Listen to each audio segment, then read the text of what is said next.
Without wasting your time, I wanted to share 4 simple YouTube tips and growth hacks that I recently came across and started implementing on my channel, and I'm already seeing results from them. Okay, so without further ado, let's jump straight into them. All right, so the first one is the use of playlists. Okay, one thing I've started doing now is trying to create a bunch of playlists for all the different videos that I create on my channel, and basically put them into categories. And the reason for this is because people come, and I've been seeing this with with all my videos. Like, I see that there are certain topics that I cover that tend to be more popular than others, right? People find my channel and they're going to find your channel for different reasons, for different topics, right? And the people that do come to your channel to watch a particular video, they might not necessarily be interested in another category of videos that you have on your channel, even though it's all within the same broad niche, right? So putting those videos in a playlist makes it easier for whoever comes to your channel and whoever is interested in whatever particular topic on your channel. It makes it easier for them to watch just those videos in that category. Okay, let's say they watch one of your videos and they like the content that you're producing. They will be more inclined to want to watch more of that kind of content, right? Especially if it's all within a similar category. It helps with this idea of, like, let's just say you don't want to be too niche down, right? If you don't want to just stick, pigeonhole yourself into one niche, and you want to cover different topics all under the big umbrella of the same niche, you can put specifics, right? Micro niches under a particular category and build a playlist for those videos. And what will happen is, after they watch your video, if they're watching a video that's in your playlist, it's the next video in your playlist is going to be, like, basically the user is going to be prompted to watch the next video in that playlist. And one of the things that really, really, really helps the channel, that YouTube likes, is if they watch one of your videos and then go on to watch another one of your videos, right? YouTube looks at that as, okay, you have valuable content that is keeping people on the platform.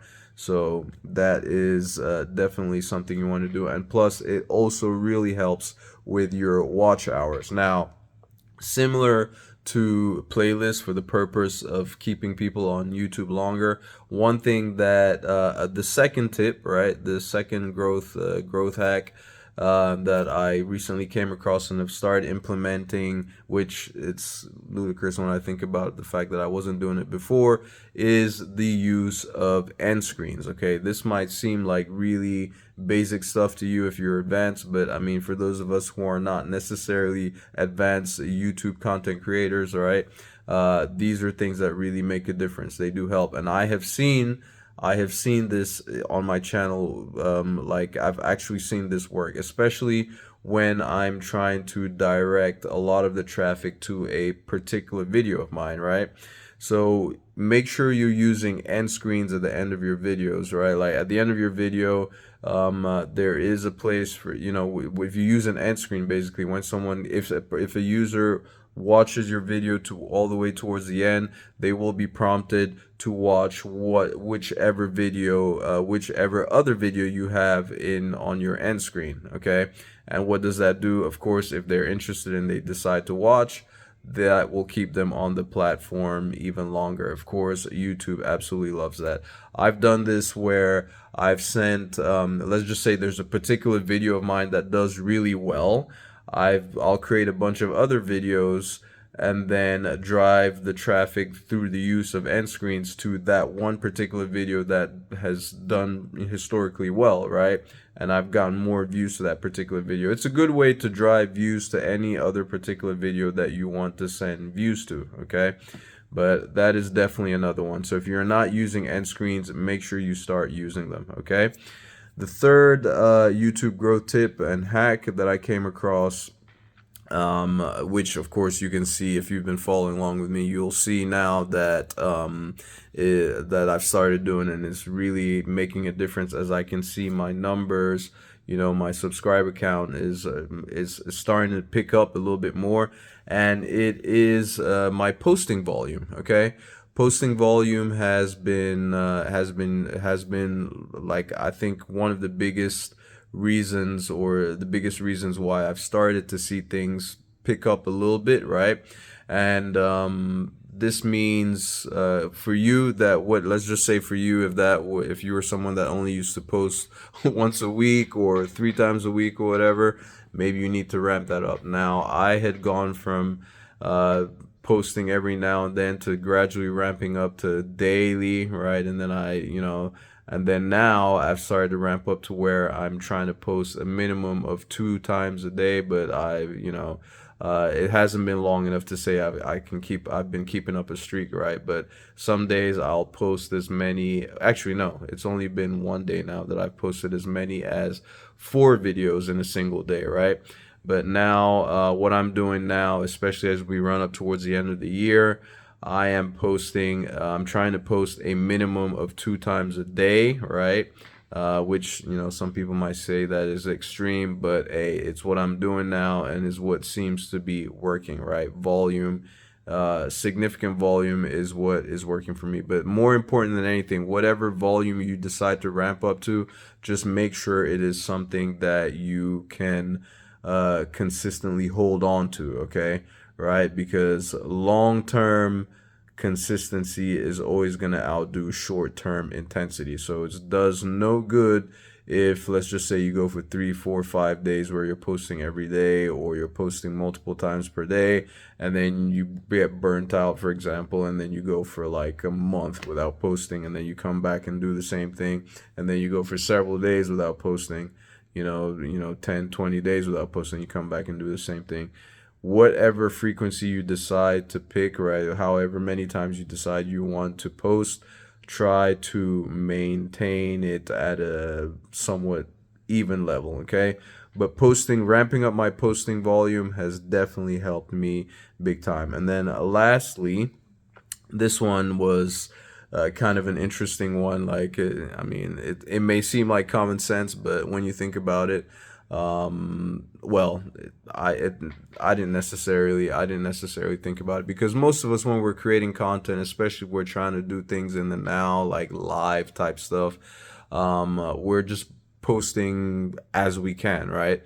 One really good growth hack right here, or at least something that's going to help you with with your posting frequency and consistency on that level, is batch creation, right? Whereby you create more videos than you typically would in a particular day, and have them backed up, right? Like, just have them backed up, ready to go, so that if a particular day comes up where you're not able to post, you have this batch of videos that you can still continue uploading on those days when you're not, for whatever reason, able to create content, right? So if you're posting, let's just say you're posting 1 video a day, in one single day, if you're able to create, like, say 5 videos, whatever, right? 5 videos, you will have 5 days worth of videos, right? Which will enable you to go for 5 days without creating content if you want to, but you still have videos, you still have content available, ready to upload on a daily basis, okay? So those are the 4 for YouTube growth tips and YouTube growth hacks that I recently came across and have started implementing, which are actually, like, I can actively see them making a difference, okay? So that's what we do here on this channel, right? Like, all this stuff that I'm sharing is, even if it's stuff that I've learned from somewhere else, I try to implement it myself and see that it actually works for me, right? And I come share it with you. Like, I try to do a lot of stuff where I'm actually doing this stuff, as opposed to just giving you theory, okay? These are things that I've started doing and I've actually seen them make a difference, all right? So it's up to you to go ahead and try to do the same, all right?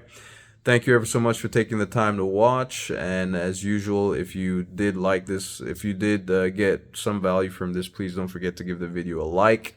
Don't forget to subscribe if you feel like I could provide more value to you. And then if you have any comments, questions, or suggestions, put them in the comment section below. And if you would like to learn more about content creation, creating content and monetizing it through digital products besides just your typical YouTube monetization and all, or with AdSense and all that, or whichever other social media platform that you're on through their monetization, where they pay you. But if you want to take those views and monetize them with your own stuff, you want to learn how to do that, check out the first link in the description below this video, and also the link in the pinned comment. If you're on a different social media platform other than YouTube, check out the comments as well. I'll try to have, if they have the feature to have them pinned up there at the top, I'll have the link in there as well. All right, thank you ever so much for taking the time to watch, and I will catch you in my next video. Ciao.